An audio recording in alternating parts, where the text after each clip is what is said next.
50% ಬಡ್ಡಿ ತಗೋತಾರೆ. ಅಲ್ಲಿಗೆ ಯಾಕೆ ಇಂಟರ್ನ್ಯಾಷನಲ್ ಚಾನೆಲ್ಗಳಿಗೆ ಆಸಕ್ತಿ ಯಾಕೆ? ಪಾಕಿಸ್ತಾನಕ್ಕೆ ಆಸಕ್ತಿ ಯಾಕೆ?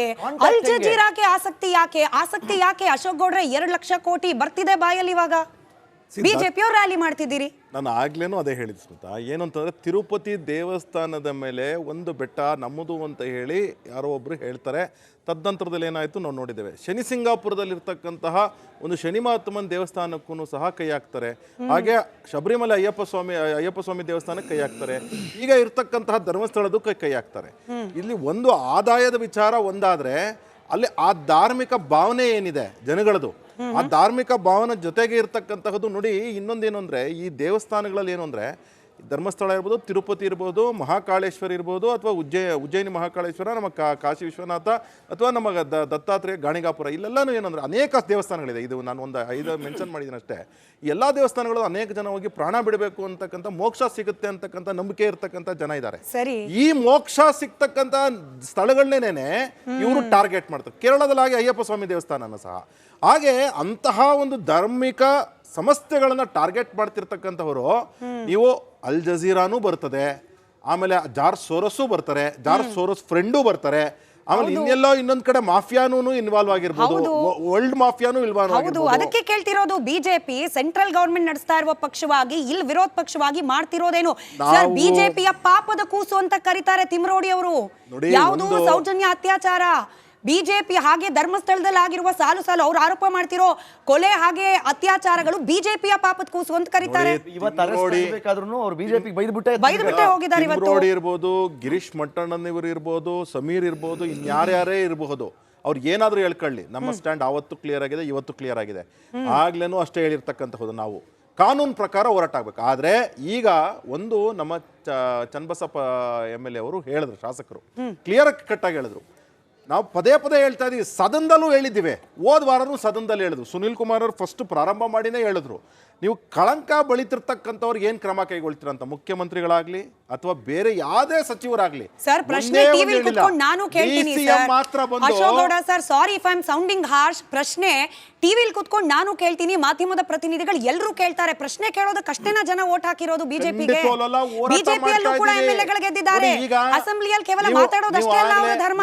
ನೀವು ಆಗ್ಲೇ ತುಂಬಾ ಒಳ್ಳೆ ಪ್ರಶ್ನೆ ಕೇಳಿದ್ರಿ. ಕೇವಲ ಹೋರಾಟಕ್ಕೆ ನೀವು ಸೀಮಿತ ಆಗ್ತೀರಂತ ಖಂಡಿತವಾಗ್ಲೂ ಇಲ್ಲ. ಬಿಜೆಪಿ ಪಕ್ಷದಿಂದ, ವಿರೋಧ ಪಕ್ಷದ ಸ್ಥಾನದಲ್ಲಿರುವ ಬಿಜೆಪಿಯಿಂದ ಫೈಲ್ ಆಗಿರುವ ಒಂದೇ ಒಂದು ಕೇಸ್, ರಾಜೀವ್ ಕುಲಾಲ್ ಅವರು BL ಸಂತೋಷ್ ಅವರ ರಕ್ಷಣೆ ಕೊಟ್ಟಿರೋ ಒಂದು ಕೇಸನ್ನು ಹೊರತುಪಡಿಸಿ ಯೂಟ್ಯೂಬರ್ಸ್ ವಿರುದ್ಧ ಸರ್ ಕೊಡಿ ದೂರು. ಯಾರು ತಡೆದಿದ್ದಾರೆ ನಿಮ್ಗೆ? ಯಾರು ತಡೆದಿದ್ದಾರೆ? ಯೂಟ್ಯೂಬರ್ಸ್ ವಿರುದ್ಧ ಅನೇಕ ಜನ ಕೇಸುಗಳನ್ನ ಮಾಡಿದ್ದಾರೆ. ಅನೇಕರು ಬಿಜೆಪಿ ಮಾಡಿದ್ದಾರೆ. ಅನೇಕರು ಬಿಜೆಪಿಗರಲ್ಲ. ನಿಮ್ಮಲ್ಲಿ ಕೂಡ ತುಂಬಾ ಅನುಭವಿ ಲಾಯರ್ಗಳಿದ್ದಾರೆ ಸರ್. ನಿಮ್ಮ ಪಕ್ಷದ ಬೆಂಬಲವಾಗಿರುವ ಅನೇಕ ಲಾಯರ್ಗಳಿದ್ದಾರೆ. ಬಿಜೆಪಿನೇ ಬರಬೇಕು ಅಂತಿಲ್ಲ. ನಾವೇನು ಬಿಜೆಪಿ ಯಾಕೆ ಬರ್ತಿಲ್ಲ ಅನ್ನೋದು ಪ್ರಶ್ನೆ. ಒಂದು ಹೇಳ್ತೇನೆ, ಧರ್ಮ ರಕ್ಷಕರು ನೀವೇ ಅಲ್ವಾ? ಹಿಂದೂ ಸನಾತನ ಧರ್ಮದ ರಕ್ಷಕರು ನೀವೇ ಅಲ್ವಾ? ನೀವು ಹೇಳ್ಕೊಳ್ಳೋ ಪ್ರಕಾರ. ಒಳ್ಳೆ ಪ್ರಶ್ನೆ ಕೇಳಿದಿರಾ. ನಾವು ಯಾವುದೂ ಸಹ ಯಾರು ಈಗ ನಿಮಗೆ ಅನೇಕ ದಿವಸಗಳಿಂದ ಒಬ್ಬ ಲಾಯರ್ ಬರ್ತಾರೆ, ಅವರು ಕಾಂಗ್ರೆಸ್ ಪಕ್ಷದ ಜೊತೆ ಗುರುತಿಸ್ಕೊಂಡವರು, ಅವರು ನಾವು ಎಡಪಂಥೀಯರಿಗೆ ಸಪೋರ್ಟ್, ನಾವು ಹೇಳ್ತಕ್ಕಂಥದ್ದು ಕಾನೂನಿನ ರಕ್ಷಣೆ ಆಗಬೇಕು, ಅದು ನಮ್ಮ ಪ್ರಯಾರಿಟಿ. ಅದಕ್ಕೆ ಎಲ್ಲಾ ಬಿಜೆಪಿಯಲ್ಲಿ ಇರ್ತಕ್ಕಂಥ ಕಾನೂನು ಘಟಕ ಇರ್ಬೋದು, ಇದಕ್ಕೆ ಅನುಕೂಲ ಸಿಂಧು ರಾಜಕಾರಣ ಅಂತ ಜನ ಕರೆದ್ರೆ ನಾನು ಹೊಣೆ ಅಲ್ಲ ಸರ್. ಅಂದ್ರೆ ಯಾವಾಗ ಧರ್ಮ ಯಾವಾಗ ಲಾಭನೋ ಅವಾಗ ಧರ್ಮ ಮುಖ್ಯ. ಯಾವಾಗ ಧರ್ಮ ರಕ್ಷಣೆ ನಿಮಗೆ ಕಾಸ್ಟ್ಲಿ ಅನ್ಸತ್ತೋ, ಹೆವಿ ಅನ್ಸತ್ತೋ ನಿಮ್ ಶೋಲ್ಡರ್ಸ್ಗೆ, ಅವಾಗ ಕಾನೂನು ಮುಖ್ಯ. ಐಮ್ ಸಾರಿ, ನಾನು ವಚನಾನಂದ ಶ್ರೀಗಳನ್ನ ಮಾತಾಡಿಸ್ಬೇಕು, ಅವರು ಹೊರಡ್ಬೇಕಂತೆ. ಅದಕ್ಕೆ ಮುಂಚೆ ಲಾಸ್ಟ್ ರಿಯಾಕ್ಷನ್ ಸರ್. ಧರ್ಮ ಕ್ಷೇತ್ರ ರಕ್ಷಣೆ ಆಗಬೇಕು, ಅದಕ್ಕೆ ರ್ಯಾಲಿನೂ ಮಾಡಿ ಧ್ವನಿ ಕೂಡ ಎತ್ತಿ. ಆದ್ರೆ ಇಷ್ಟೇನಾ? ಆ ಪ್ರಶ್ನೆಗೆ ನಿಮ್ಮಿಂದ ಕಡೆ ಉತ್ತರ ಬೇಕು sir, before I let you go. Vachanananda ಶ್ರೀಗಳು, ಇದು ಕಾರಣಾತ್ಮಕವಾಗಿ ಈ ವಿಚಾರವನ್ನು ನಾವು ಕಾರಣಾತ್ಮಕವಾಗಿ ಇದನ್ನು ನೋಡಬೇಕಾಗತ್ತೆ. ಕಾನೂನು ಬಹಳ ಗಟ್ಟಿಗೊಳಿಸ್ಬೇಕಾಗತ್ತೆ. ಎಲ್ಲೋ ಕೂತ್ಕೊಂಡು ಯಾವುದೋ ಒಬ್ಬ ಯೂಟ್ಯೂಬರು ಈ ರೀತಿ ಇಡೀ ತಮ್ಮ ಬದುಕನ್ನು ಸಮಾಜದ ಧಾರ್ಮಿಕವಾಗಿ ಇಡೀ ನಾಡಿಗೆ ತಮ್ಮ ಬದುಕನ್ನು ಸಮರ್ಪಣೆ ಮಾಡಿಕೊಂಡಿರುವಂತಹ ವೀರೇಂದ್ರ ಹೆಗಡೆಯವರ ಬಗ್ಗೆ ಕೀಳಾಗಿ ಮಾತನಾಡಿರೋದು ಅತ್ಯಂತ ನೋವಿನ ಸಂಗತಿ. ಹಿನ್ನೆಲೆಯಲ್ಲಿ ಇದಕ್ಕೆ ಉತ್ತರ ಅಂತಂದರೆ ನಾವು ಕಾರಣಾತ್ಮಕನೇ ಉತ್ತರ ಕೊಡಬೇಕು. ಆ ನಿಟ್ಟಿನಲ್ಲಿ ಈಗಾಗಲೇ ನಾವು ಕೇಂದ್ರದ ಗೃಹ ಸಚಿವರಿಗೆ ಪತ್ರವನ್ನು ಬರೆದಿದ್ದೇವೆ. ಶೀಘ್ರವಾಗಿ ಅವರನ್ನ ಭೇಟಿಯಾಗಿ ಇದರಲ್ಲಿ ಕೇಂದ್ರ ಸರ್ಕಾರವು ಕೂಡ ಇದರ ಕಡೆಗೆ ಗಮನ ವಹಿಸಬೇಕು ಅಂತ ಈ ಮೂಲಕ ನಿಮ್ಮ ಮಾಧ್ಯಮ ಮೂಲಕ ನಾವು ಕೇಳ್ಕೊತೀವಿ. ರೈಟ್ ಸ್ವಾಮೀಜಿ, ಧನ್ಯವಾದ ನಿಮ್ಮ ಸಮಯಕ್ಕಾಗಿ.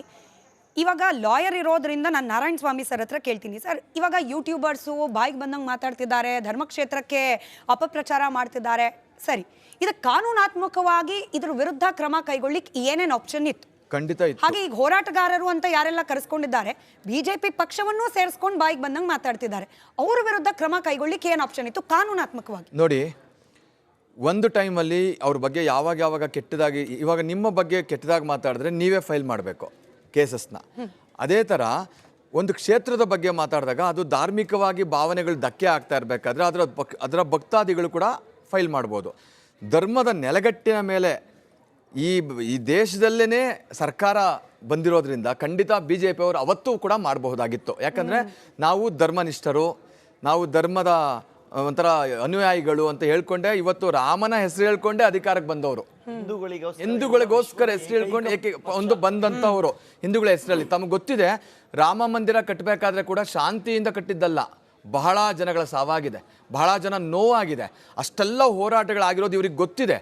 ಅವತ್ತು ಎಂತೆಂಥವ್ರು ದಾಳಿ ಮಾಡಿ ರಾಮ ಜನ್ಮಭೂಮಿಗೆ ಏನೇನೆಲ್ಲ ಆಗಿತ್ತು ಗೊತ್ತಿದೆ. ಇವತ್ತು ಎಲ್ಲೋ ಒಂದು ಕಡೆ ಧರ್ಮಸ್ಥಳಕ್ಕೆ ಆ ಒಂದು ಅಂತ್ಯ ಮಾಡೋದಕ್ಕೆ ಎಲ್ಲ ಪ್ರಾರಂಭ ಮಾಡಿ ಇಷ್ಟೆಲ್ಲ ಮಾಡ್ತಾ ಇದ್ದಾರೆ.